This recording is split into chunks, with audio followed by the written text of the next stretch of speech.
नमस्कार, आपण पाहता एसबीएन मराठी। मी आहे आपल्या सोबत वैष्णवी भस्मे। एक नजर टाकूयात आजच्या हेडलाईन्सवर। हेडलाईन प्रायोजक लक्ष्मीनारायण सुपर स्पेशालिटी हॉस्पिटल। सर्व अत्याधुनिक सुविधा, 24 तास अत्यावश्यक सेवा। इथं आहे सुसज्ज अद्ययावत ICU, medical path lab, 2D echo आणि डायलिसिसची सुविधा।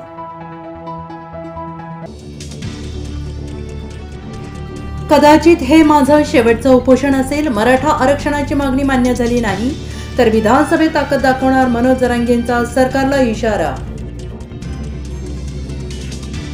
4 महिने थांबा, राज्यातील सरकार बदलायचं आहे। बारामती शेतकऱ्यांसोबत चर्चा करताना शरद पवारांचं मोठं वक्तव्य।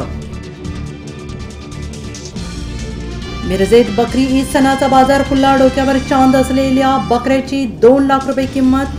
मिरज पूर्व भाग आणि कर्नाटक राज्यातून बकऱ्यांची मोठी आवक। बार्शीचे आमदार राजेंद्र राऊत मध्यरात्रीच मनोज जरांगेंच्या भेटीला उपचार घेण्याची विनंती। फोनवरून अंतरवली सराटीतील माहिती देवेंद्र फडणवीसांना दिली। लोकसभेनंतर आता विधानसभेवर लक्ष केंद्रित। उद्धव ठाकरे यांची स्वबळाची तयारी। राज्यातल्या 288 मतदारसंघांचा अहवाल मागितला।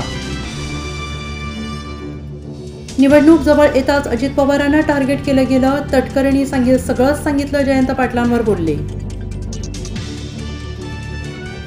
मोदी सरकारकडून विकास निधीचा हप्ता मंजूर। यूपी बिहारला घसघशीत निधी। महाराष्ट्राच्या तोंडाला पानं पुसली। मोठी बातमी, आंध्र प्रदेशमध्ये पुन्हा टीडीपी सरकार। चंद्रबाबू नायडू यांनी घेतली 4थ्यांदा मुख्यमंत्री पदाची शपथ।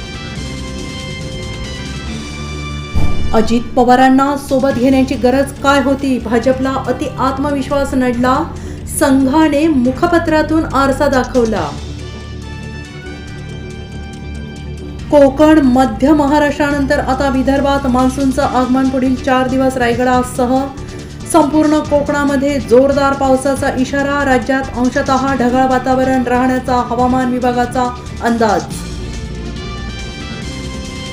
हेडलाईन प्रायोजक लक्ष्मीनारायण सुपर स्पेशालिटी हॉस्पिटल। सर्व अत्याधुनिक सुविधा, 24 तास अत्यावश्यक सेवा। इथं आहे सुसज्ज अद्ययावत ICU, medical path lab, 2D echo आणि डायलिसिसची सुविधा।